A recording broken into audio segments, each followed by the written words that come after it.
Pamamre, Pamani, Pia, Diana, OTTV,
And that, I know be about to do some of our mind. Yeah, yeah.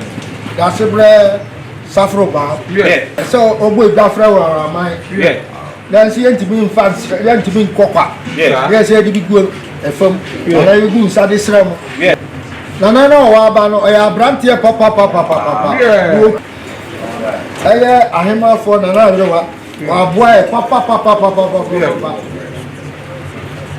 Woman is in Ganya, wa papa. Yeah. Woman, Akuma. You'll be a yes or no. Yes, Ram. Muni Nipa, Mecca, Nana Conti, Nana Rewa, Nana Saforo Baah, Nana more better. Raha, let us be able. Yeah.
Nana Mendo, Asuoko, Odogro, Ome, Detiti, Abrafa, Obakwe,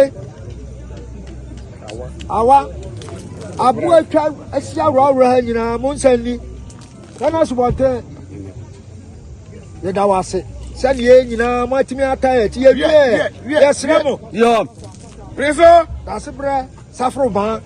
They say, why your man, my boy, and now you're good saying, Sabio, one quasso, one and Lydia said, the mamma, the Massimo Cana, am I? Now, Raya, some be also don't go near some yellow here. None of the son would be a cheerful and abandon my basabas. Yes, sir, now you're good son, but I'm less on a mupia, Yanopa. Sir, everyone do not say, you know, baby, I will finish.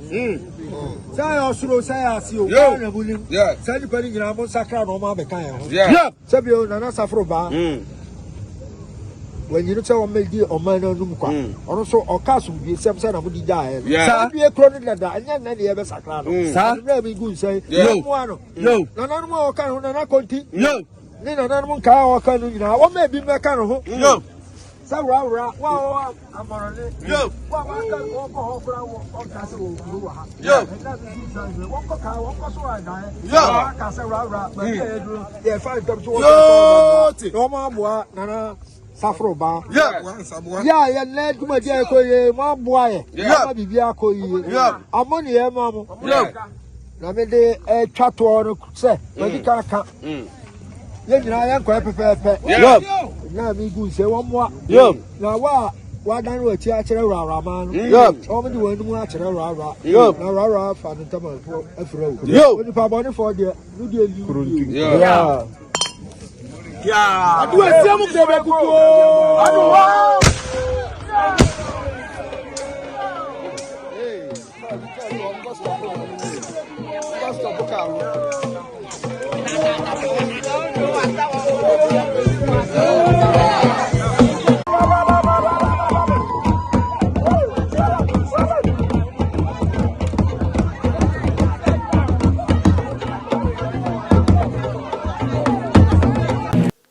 Please subscribe, like, and share.